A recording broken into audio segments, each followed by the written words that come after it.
This is Passengers United.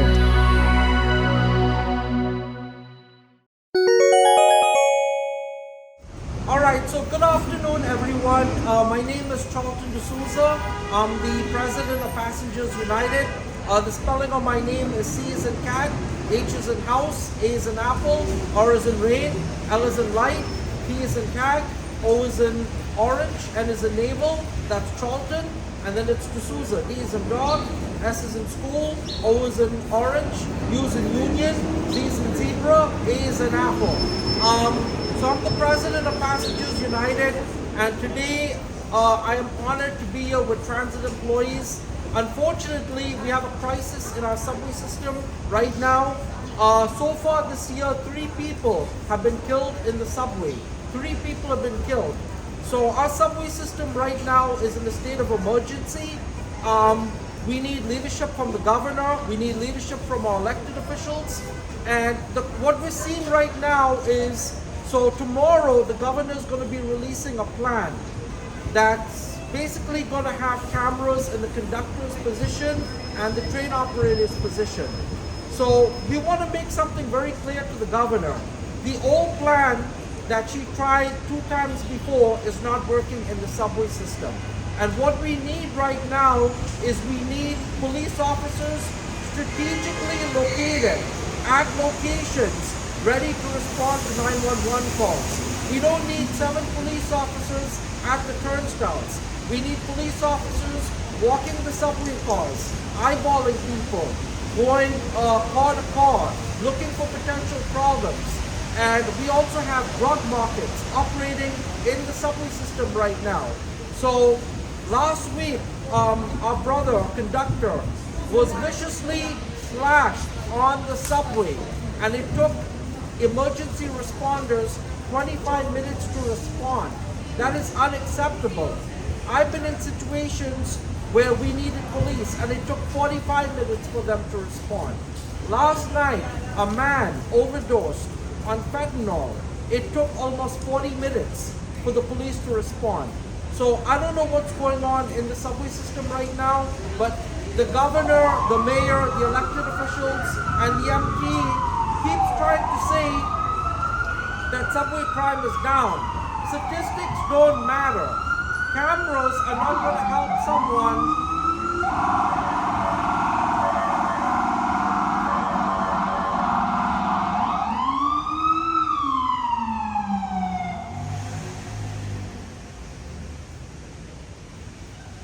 So cameras are not going to help someone once they're dead.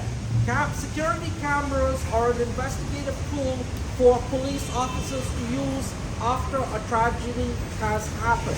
So what we need the governor to do is, 1, meet with us at Passengers United, meet with these fellow transit workers who are out there on the front lines dealing with these violent EDPs. They're dealing with people who have been robbed, raped, assaulted. Our station agents are getting attacked, as the attack that happened in Wall Street 2 weeks ago. So our subway system is in crisis right now. So I'm going to let all these wonderful people who are here with us today tell their stories one by one. And you know, the governor tomorrow is going to announce this big plan saying, oh, cameras care. That doesn't matter when you don't have enough police officers on a shift to respond to a 911 job. Police officers are overworked. They're being forced to work so many hours. And for them to do these 4-hour details, it's not enough. And we need to bring back the transit police. I would say right now we need the National Guard in the subway system to help the homeless, so the police can be freed up to deal with the criminals.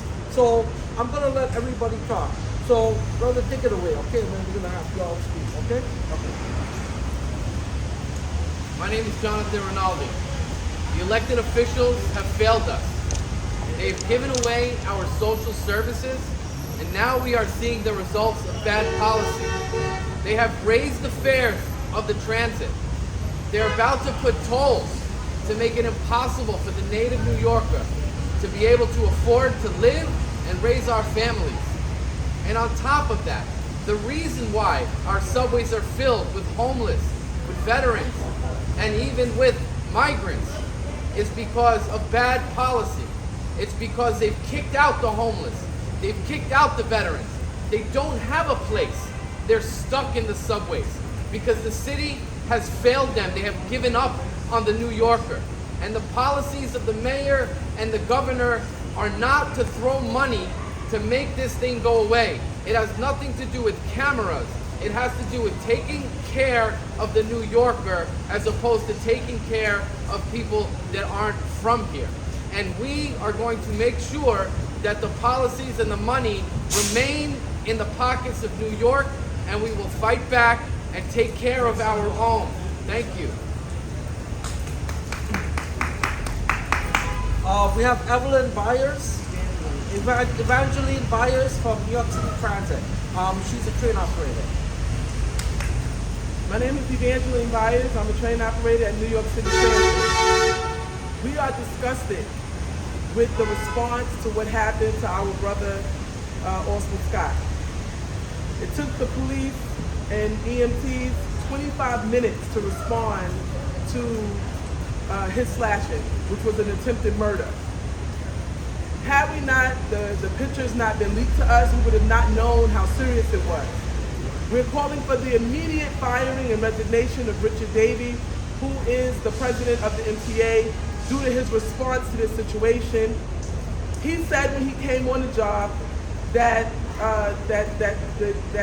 safety and security would be his top priority.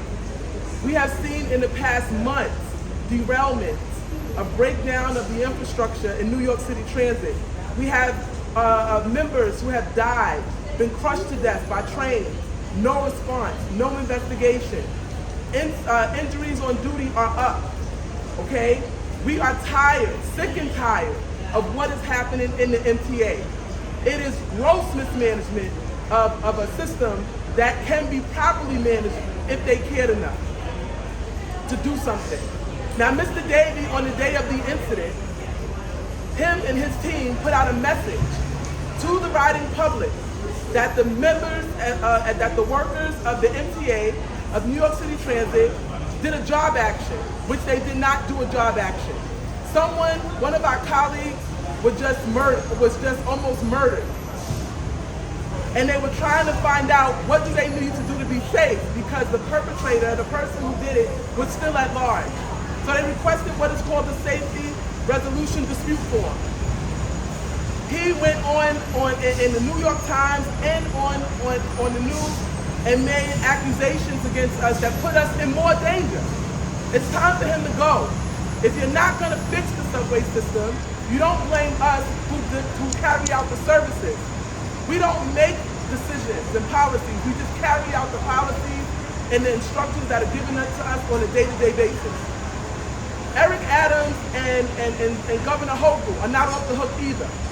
Governor Hochul will not be re-elected governor of the state if she does not reinstate the transit police. We need 4,000 transit police officers, all of the stations and the transit bureaus, all of those, the places where the transit or police departments were in the subway system, reopen and remand, effective immediately.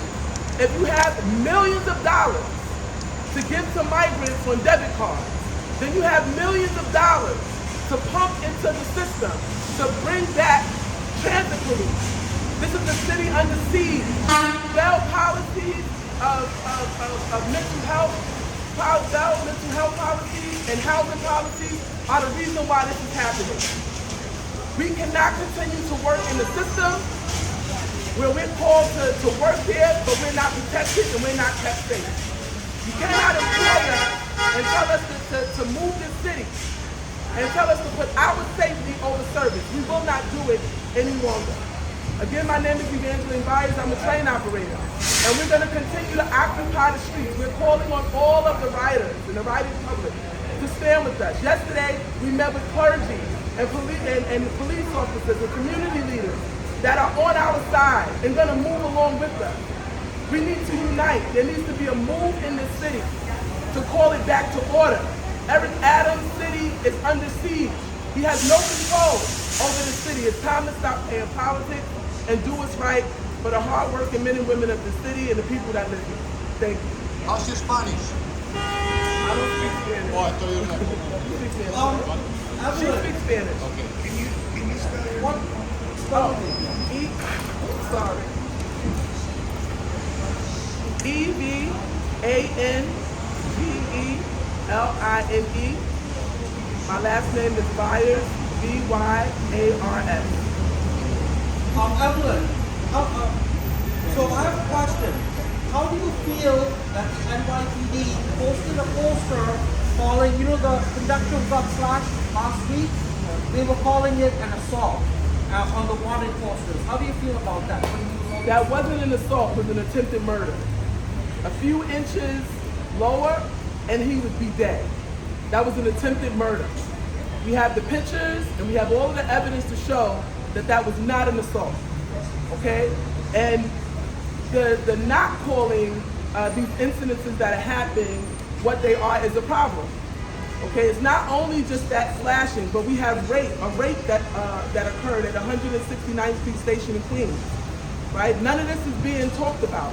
We have station agents, which are predominantly female, who are ordered out of a booth during the time when this city is out of control. It's lawless. And we do not have a mayor or governor who is concerned about the people. We don't care about what she's saying she's gonna do without first talking to the people who are affected by these policies. This is the rank and file of New York City Transit. We've been abandoned by our union leadership. They put out statements that are not even right. They put out the wrong location of the incident. They're not speaking and standing for the people. They're not protecting us. Labor is broken right now, okay? You see it in DC 37. You see it all over this city that unions are broken. And the rank and file is not gonna continue to be quiet and just submit to a broken system. All systems need to be repaired, and our issues need to be taken seriously. So, Evelyn, you're a train operator. Yes. When you're out in the system, how many times have you seen social outreach workers helping the homeless or PDPs? Do you ever see them in the subway system? Well, we don't see them anymore. And there's many reasons why that could be. It could be because of the fact that they don't pay them well. They're not properly prepared to deal with the system, and there's nowhere to take the people who have mental health issues and who are homeless in this city.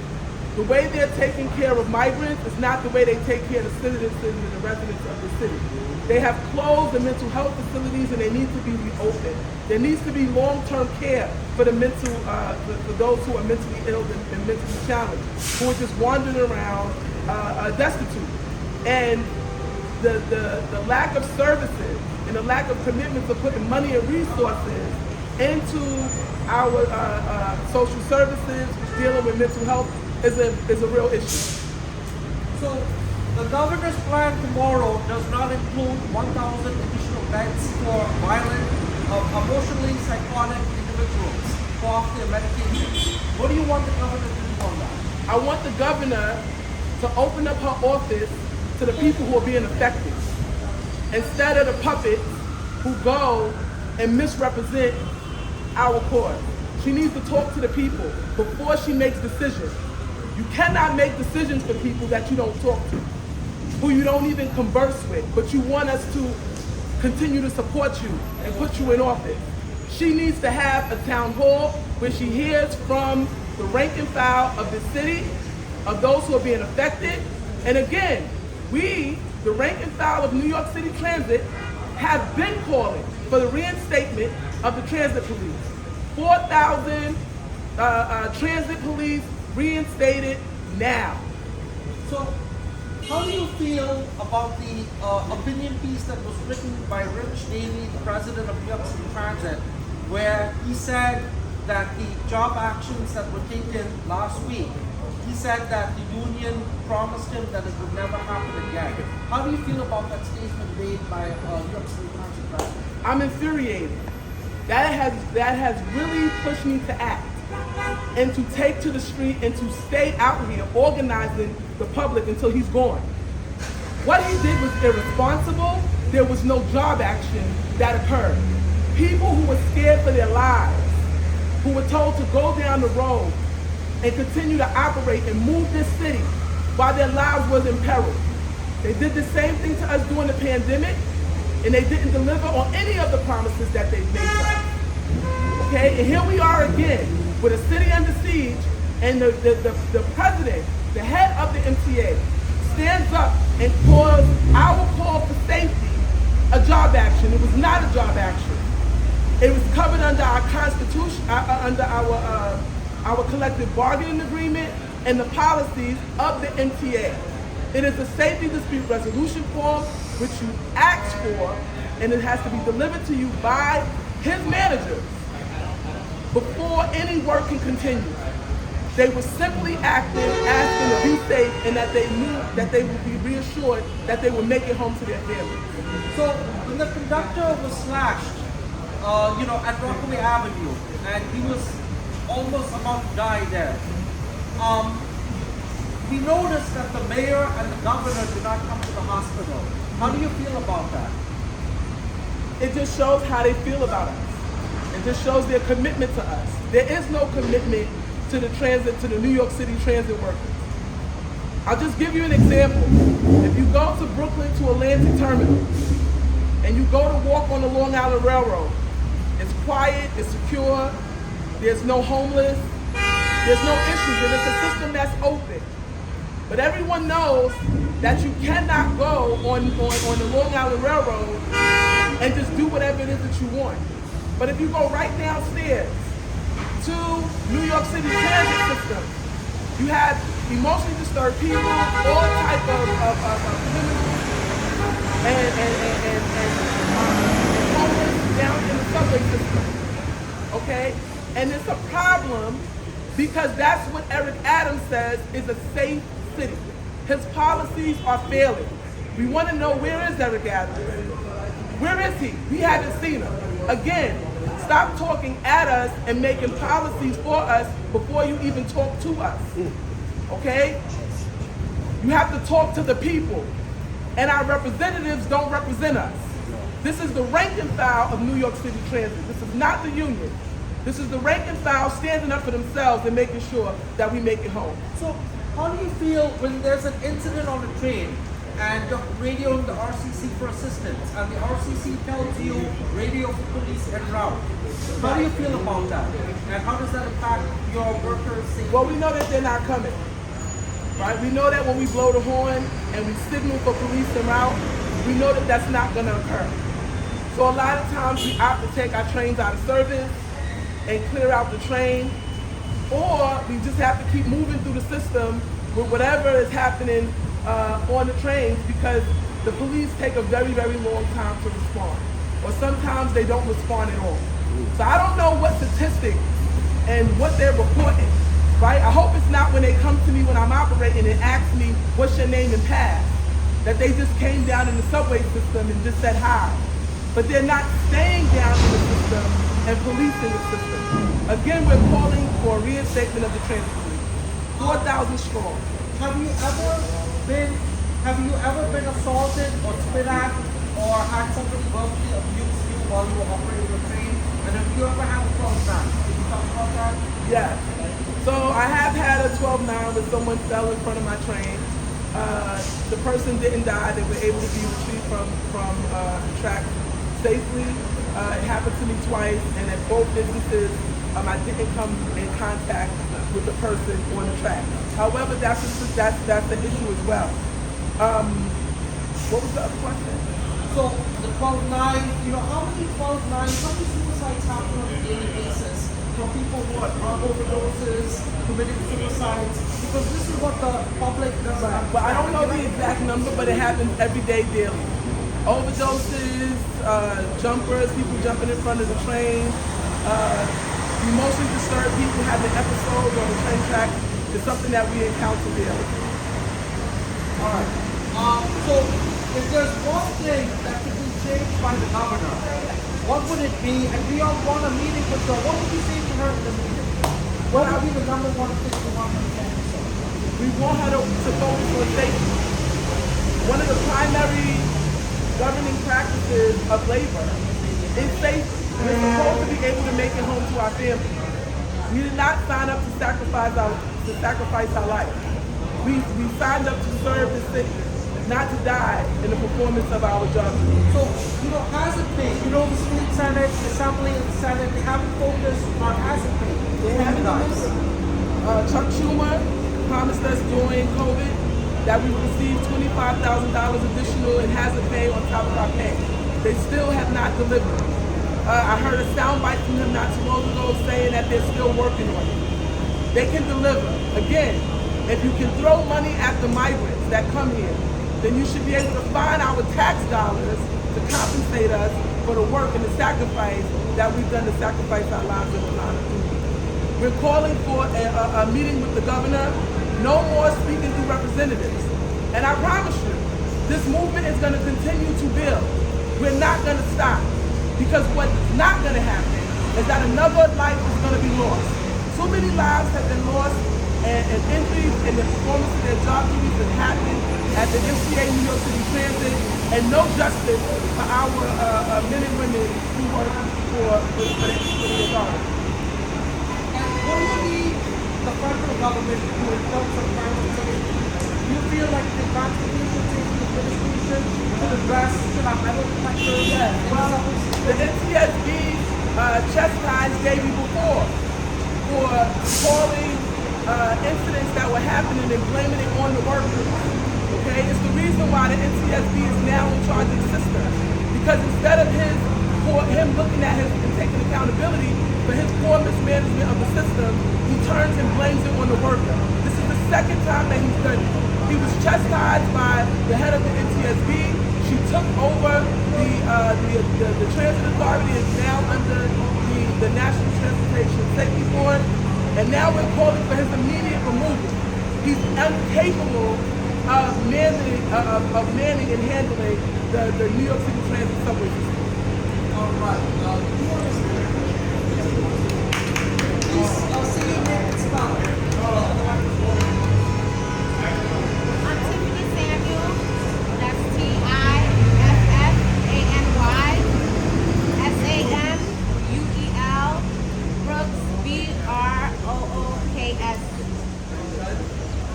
I'm a bus operator for the Transit Authority, Surface.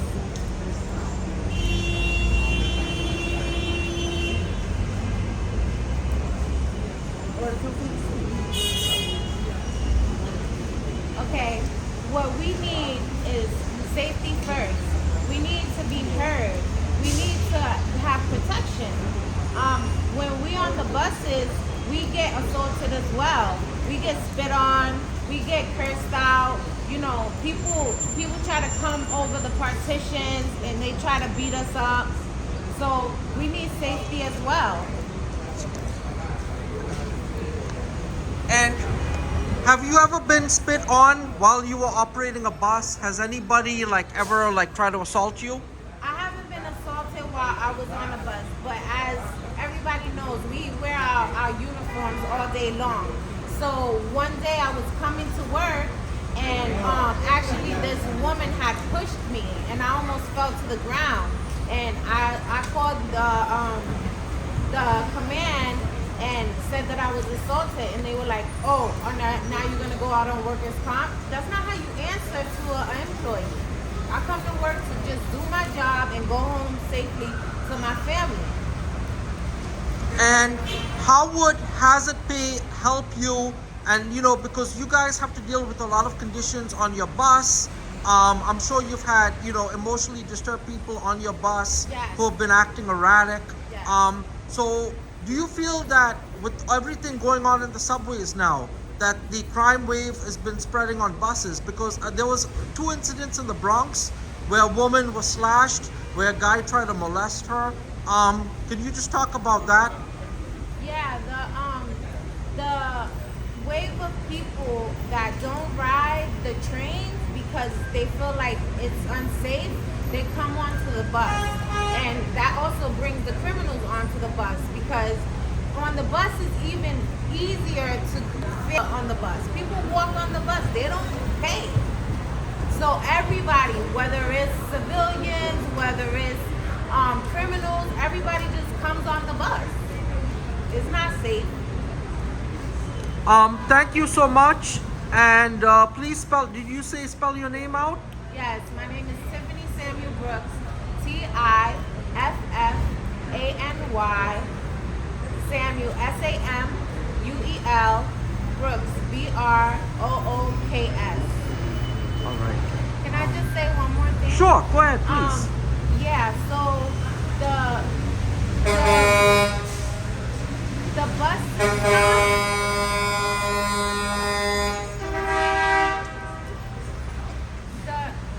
we need to have more at the almost at the end of the pandemic. We used to have cops come onto the bus and just come on just to check, is everything okay? They used to ask me like 3 or 4 times, is everything okay? And if everything was okay, then yeah, I would let them know. But they would come on, they'll put on their cameras, and they'll be like, hey, is everything all right? And then you get to tell them whether you feel safe or not on your bus route. Thank you so much. Thank you. Brother, would you like to speak? Oh, you like to come on down. I'm sorry. Please say your name and spell your name. My name is Eric King, ERICKING. And so how do you feel about the violence in the subway as a transit worker? And do you feel you're getting support from the union leadership as it is now? Also the elected officials, do you feel you're getting the support you need to do your jobs effectively? Absolutely not. I'm a 26-year transit employee. All right, I served 2 titles down here. My first 7 years as a cleaner, and from 2005 to currently, I've been a conductor. I've been assaulted twice down here. Okay, not to the level as our brother Alton was, but I've been spit on just recently back in September, and then several years ago, I was punched in the window at Utica Ave working on the A-line. So I've been assaulted twice. I do not need to see increased police presence just when something major happens, when stuff hits the media. This presence needs to be around all the time, not just when a high-profile case comes up and now there's police presence all over the place, or when it's an election year for an official, now you want to put police presence all over the place. And then we need police that'll be vigilant. I'm happy when I do see police, but then a lot of the time they're also in our crew rooms and not out in the public where we need to be. I'm also seeing a lot of them just let people through the gates. A lot of them is the criminal element that's coming in who's attacking us and attacking other people. That's evading all over the place. So you raised a good point that you see police officers sleeping in the crew rooms and not out on patrol like they're supposed to. Not sleeping, I didn't say sleeping. Right. Hanging out, like, we don't mind you come in, use the restroom, use your break, and stuff like that. But when a lot of this criminal element stuff is going on out there, and a lot of times we are calling for police assistance, we often told by our employer, signal en route. You gotta keep going to another station, going to another station, going to another station when we calling for police presence. We need more of them out there. Now Captain Hochul is speaking about bringing more cops into the system. This is something we've been asking for. Right. This is not a new problem. So this is the 3rd or 4th time where we've had major crimes, and this is the 4th time where the governor has said we're going to put in 1,000 cops in the subway, 1,000 cops in the subway. And one of the things that the head of transit police said is that they keep rearresting the same individuals over and over again. Yeah. And transit workers have been assaulted viciously, and they've been let go by the district attorneys. Right. Do you feel that the elected officials, the union, and everyone else bears a responsibility in pushing the district attorneys to fully prosecute violent criminals and repeat offenders in the subway and bus system? Absolutely. More has to be done, and our union needs to be more vigilant. I'm wondering where they're at. It's not just the transit official, but the union has to be more to the forefront. You can't just come out and take a photo op when one of our members get hurt. And want to show up at a stand to get animated in front of the cameras, but where you at all the other times? Right, and There, you know, I don't know if you, the conductor who got slashed at Rockaway Avenue, when he was in the hospital, the mayor and the governor did not visit him in the hospital, and they did not have a press conference about that. How do you feel about that? That's a shame, because when a police officer gets hurt in the line of duty, and being that the mayor was a former cop, he's there. Okay, who's there for us? We're city workers too, right? We moved the city, right? Somebody should be there for us too. And you know, I know that brother personally. The one who got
a statement was made by the president of New York City Transit in the New York Times with the job action that took place, on when was it? On Thursday, when the conductor got slashed. Right. And he basically said that the union, Local 100, reassured him that there would never be another work action again.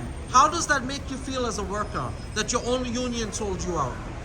Well, I'm very disappointed, because when you first take over and you come into a union, there should be a structure already put in place that if any emergencies like this happen, there should be a course of action that we all follow. There's no shop steward program that's set up to even mobilize the membership.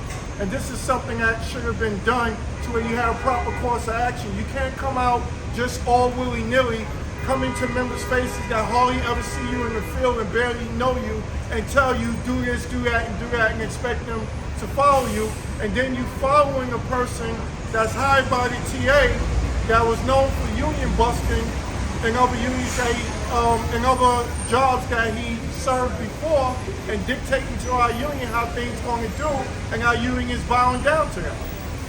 But here's the thing. So every day there's assaults. Police officers are also getting assaulted in the subway, and Right. station agents have been told to go outside the booth by themselves. However, police officers have to patrol subway stations in teams of two. How do you feel about that? Well, we definitely need, the token booth clerk is by himself, okay? You never should have been told to come out to the booth without a course of action plan. Even the allied security that they have down there is not assigned to every station that a token booth clerk is out there performing their duties. And they should have never, they wasn't properly trained for this. It just, again, some things happen all willy-nilly without preparation. There was never a plan B, a plan C, or what to do, or proper security set up for these individuals. A lot of them never wanted to come out the booth. A whole bunch of them retired when that plan went into effect. So the governor tomorrow is going to be announcing that she's putting cameras in the train operator's position and the conductor's positions. How do you feel about that? And do you think the cameras are going to help, or that's just to help police investigators after something has already happened? That's more to monitoring the workers. I'm totally against it. I do not want cameras in our cab.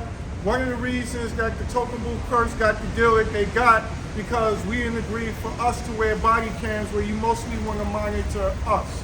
This was a sellout ploy that they tried to do to us a long time ago. I don't want to be under a camera. Have the cameras in the car body of the car, station platforms, where half of the cameras are not working. When I got assaulted and I asked for the camera footage, there was none to be given to me at Van Cortlandt Park, where kids spit on me and ran down the platform. Where was the cameras that they removed at the token booth clerk, at the point of entry. Why you want to have the cameras on me where I can't even scratch my behind in private?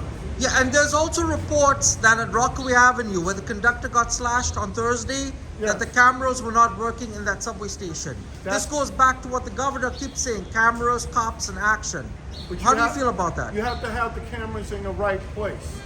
You can't just have the cameras sitting there pointing at me. Have it on the platform. Have it at the token booth clerk at the turnstiles when they come in. You know, have the cameras in the right place. Putting it there is not deterrent. They're not even afraid of the cameras that they see. So do you feel, what's more important to you, a camera after something has happened, or a police officer on your train physically walking up and down? Oh, definitely, nothing beats the police presence. You gotta have that, but you shouldn't have one without the other, but not in the cab. That's the wrong place to put it. And drug overdoses and drug sales in the subway system is out of control. You see people shooting up needles in real Yes. time. As far as needles on subway seats, in the cars, in the stations, how does that affect your safety as a transit worker Oh, it and that of affects- your colleagues? It affects our safety. See, the problem I have with, they cut the budget in the wrong places. You spend all the money for the migrants to come in, but you don't take care of the people that's here. You shut down all the shelters, medical facilities, and you push them into the subway, and then you want to say, oh, it's a big problem. This is not a new problem, and you're not taking care. Some of these shelters was shut down to house the migrants. Why is this happening? So- You're not even taking care of home first. Are transit workers trained, like train operators, conductors, and station agents, to deal with biohazard conditions, or even like a terrorist attack or an armed shooter? Do y'all have training like that, like other transit systems have? Limited amount. You do have some courses on, but it's very limited how to deal with biohazard. We do go to some refresher courses and stuff like that, but it's nothing major, but you do have some training. So if a shooting was to happen on a train or a subway station, would you guys be, because you guys are technically the first responders, because the customers, the passengers are going to come to you for help. Right. And remember the 36th Street shooting that happened in Brooklyn? Has anything changed since that shooting in terms of training? Evelyn, would you like to talk about that?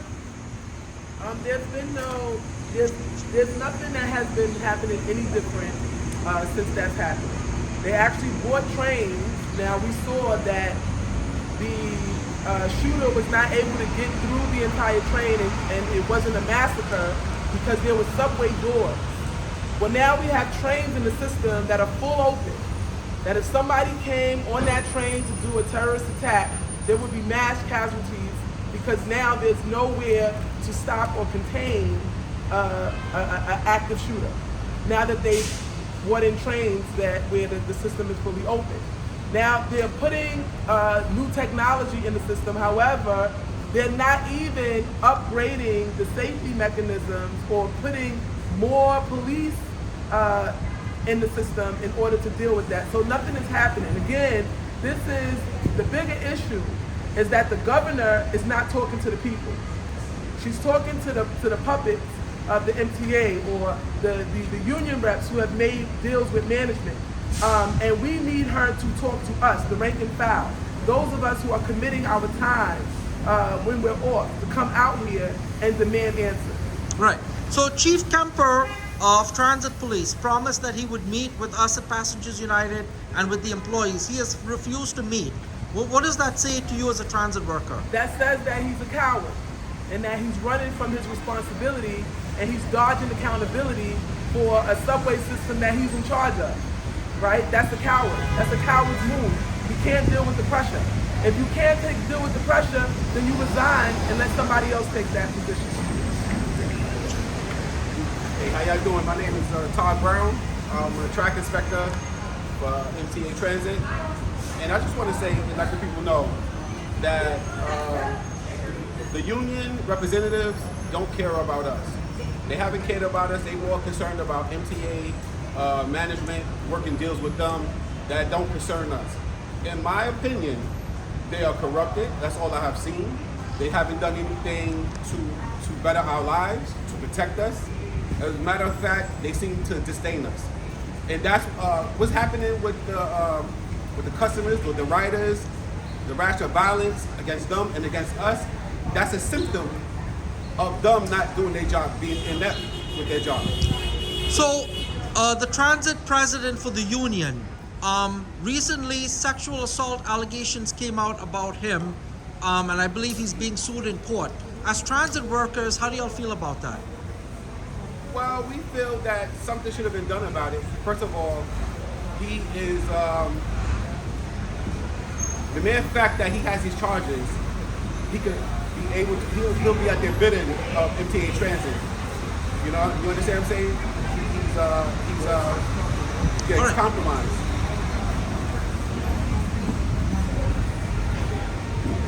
Hello everyone, I'm Jack Nierenberg. Spelling my name is J as in Jaguar, A as in Alpha, C as in Charlie, K as in Kite. Jack, my first name. Last name is Nierenberg. N is in November, I is in India, E is in Echo, R is in Romeo, E is in Echo, N is in November, B is in Bravo, E is in Echo, R is in Romeo, G is in Golf. And I'm the Vice President of Passengers United. So I'm going to make a few points clear. I know everyone else here has spoken very well. And here's what I can talk about. Here's what I can speak on. So at Passengers United, we attend all of the MTA's monthly board committee meetings. So we're there every month speaking for our 2 minutes each. So we've been pleading just about every month there because people's lives are at stake here. As we can see, I mean, the conductor who got slashed could have died, as it was mentioned earlier. So close to dying. And yet, these issues are just shoved right to the sideline. So we've been pleading for years now for the MTA, our city and state elected officials to actually get a hold of the safety crisis in our subway system. They're in a state of emergency. And the fact that we've been seeing the MTA blatantly disregarding us each and every time. Yes, there are more police in the subway system. Yes, it is not working right now, and there are serious issues with the way that the police are allocated in the subway system. They're not being placed where they need to be, and they're not spread out equitably across the city. We still see areas in the outer boroughs which have historically been, unfortunately, not only disadvantaged with crime ridden, and they're not getting the same attention as we're seeing in Manhattan. So you touched on a couple of things.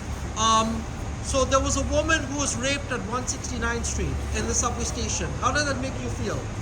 It's unacceptable. No transit worker ever, no one should be coming out here risking their lives for the BS they're getting from the MTA and have to put their lives at stake. No job should ever be that way. No one should ever feel like they're putting their lives in jeopardy because of. Do you want the governor, if the governor was to meet with all of us, what would you say to the governor? What's the number one safety concern or the number one list of demands you would have the governor? Well, first of all, we had 3 murders this year alone. In 2022, we had 11 murders. So clearly, something's not working about this approach. And you can't look at the numerical data alone. Yes, they may have suggested that crime was down last year. At the same time, it's still bad, and you're not even on the subways to empathize with people. So the first thing that the governor needs to do is empathize with the public. Just need to take the train, needs to take the train to work, and overnight and see what's happening. All right. So, any questions you guys have? Nope. Is there any closing comments that you'll want to make? Something that, because the governor tomorrow is announcing that she's putting cameras in the train operator's position, conductor's position, and she's going to announce that she's going to fund the 4-hour police slots in the subway. That's all it is. In terms of the social outreach workers, in terms of drug use, that's still happening. Do any of you feel that subway entrances should be closed overnight, or mezzanine should be closed to prevent individuals from using drugs? So did anyone want to say something on that? I think that more police needs to be. Come up to the microphone. I think that more police needs to be around. Come close to the mic. The mere fact that it's not they stopped the transit police from policing inside the subways is a big difference, and that would truly help us. The thing I want to say to the governor is come talk to us, the rank and file, because the union representatives don't represent us. We have no faith in them. A lot of people are upset. I talk to a lot of different co-workers, and they're upset and they're scared about what's going on right now. So come talk to us. We got good ideas, real ideas. And what's the turnover rate of transit workers? Excuse me? The turnover rate. How many transit workers are leaving right now? A lot of people are retiring. They're tired of the BS. They're scared for themselves. And a lot of people who come in here, first of all, it's very oppressive. Everything is blamed on you, even the NTSB. When something goes wrong, they blame the employee, so they get disciplined. You know, there's no solution. There's only Band-Aids here. These people really don't care about us, and the morale is low. Anytime there's a vote for a new election, the turnout is low, the morale is low. And that's another symptom of the MTA not caring about us, as well as the corruption in the union. I would like to expand on something that he said about them not coming to us for solutions. You have a lot of management that come from the outside that never worked the roads. They were never bus drivers, they were never train operators, conductors, but yet they're making decisions with no heartbeat on what goes on or know how the system really runs downstairs. That needs to change. You need to promote from within, and you also need to stop outside contracting and farming out a lot of our jobs, and you need to hire from within for the people who know the jobs and know how to get things done. And as far as the turnover, you have a lot of new hires that are coming in here and they're quitting. They're not staying.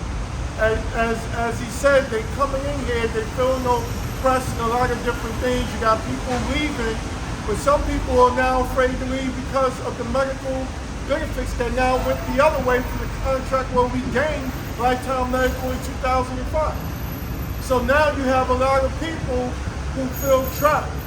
They sick, they tired, they want to leave, they put in a lot of years, but because of the medical, they don't want to retire. So, what's the difference between the New York City Transit president that we have now and Andy Byford? Do you think Andy Byford needs to come back and save New York City Transit? Well, he may not be a full answer, but I will say this. Talking to Byford, he used to get on the trains, talk to the members. Transit went against everything that he tried to do. This guy that's here now is just strictly about union busting and don't care about the members that we have here total. Right, and as you know, Richie Davey in Boston, you know, he was sued, things happened, there was a federal investigation where the Federal Transit Administration was trying to pull funding from Boston's transit because of, you know, issues and complaints received about Rich Davey. How does that make you feel as a transit worker that he's now working in New York City Transit? Well, just on your statement alone, what would then make him qualified to work here? And then with his union busting history on top of where corruption he was a part of there, why would Transit Authority see fit to have him have authority over us down here? That makes absolutely no sense. And Jano Lieber keeps going on TV. He's the chairman of the MTA and the MTA board. They keep saying the subways are safe, the subways are safe. So the MTA board and Jano Lieber runs the MTA. Do you feel that Jano Lieber and the MTA, because we've been trying to get them to ride the subways with us overnight, they've refused to do it. Do you feel that they should ride the subways overnight and they should do the jobs of a station cleaner, a train operator, a conductor for one night to see how it feels? I don't think one night is enough. They're not going to get the real feel. They'll do it just for the show of the cameras, and they don't want to do it with you because, why? They feel unsafe. So it should be for a whole week? Longer than that. That's not something they do. That's not going to solve the problem, because that's a temporary situation. We are the ones that's on the front line all the time and do this year in and year out. Thank you. Thank you. Yep. I do want to make one more thing very clear, if I may. All right. And that is just the priorities overall of the MTA and our city state elected officials are just in the wrong place completely. They've been putting congestion pricing on the forefront, which, for the record, transit workers are not even getting any cuts for, and they've been making all these other changes without even prioritizing the safety of their own customers. So, if there's one more thing I'm going to say to Hochul and anyone else from the MTA in the city, in the state, They need to get their priorities straight. Yeah. I live in Staten Island, so I already pay a toll to come into the city. So with congestion pricing, I'm just gonna have to pay 2 tolls, or I'm just gonna have to pay a multiple amount of tolls, no matter, because I work uptown. So I have to come through the city to get to my job. There's no solution for us. Yep. And that wasn't negotiated in the union contract either. No, no. Wow, that's no. a failure of the union. Yes, yes. Yes. Yeah. All right, guys, I need everyone to stand together. So let's just do a quick rally chant. We're just going to do a quick rally chant. All of you. Okay. What do we want? Transit safety. When do we want it? Now. What do we want? Transit safety. When do we want it? Now. What do we want? Transit safety. When do we want it? Now. What do we want? Transit safety. When do we want it? Now. What do we want? Transit safety. When do we want it? Now. If we don't get it, Shut it down. Shut it down. if we don't get it, Shut it down. we don't get it. Shut it down. Okay, beautiful. All right, everyone. Good evening. My name is Charlton D'Souza. I'm the president of Passengers United. So earlier today, we had a press conference with transit employees who work in buses, subways, and stations.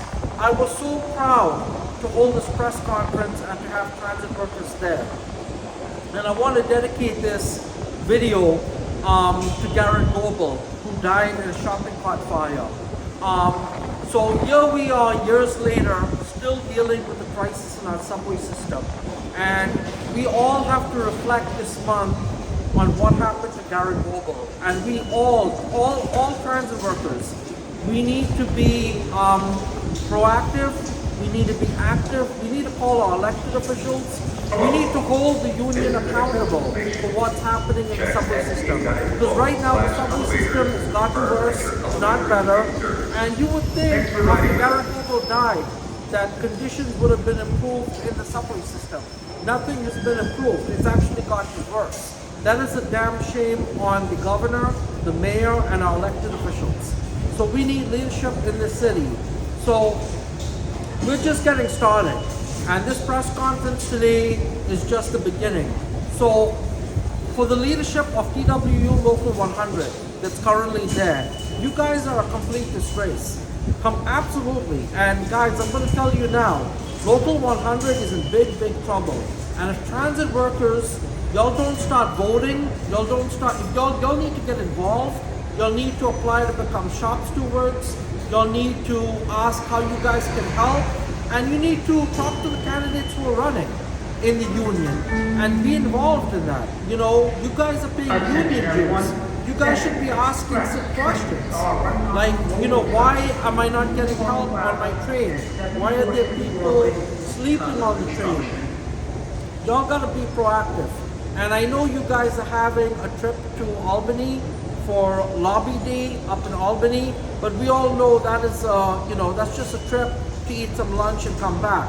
But you guys all need to organize your own Lobby Day with the union, and you all need to come together to talk about transit safety, employee assaults, suicides, rampant drug use, where individuals are using drugs, selling drugs in subway stations. That is unacceptable, and that puts your lives in danger. You guys are not trained to deal with biohazards, needles in subway stations, feces, urine on the seats. All these things have a psychological effect on transit workers and on the passengers. Thank you so much for believing in Passengers United. I am so proud of all of you, transit workers, passengers, all of you. Now we need to come together and take action. Thank you. Thanks for watching.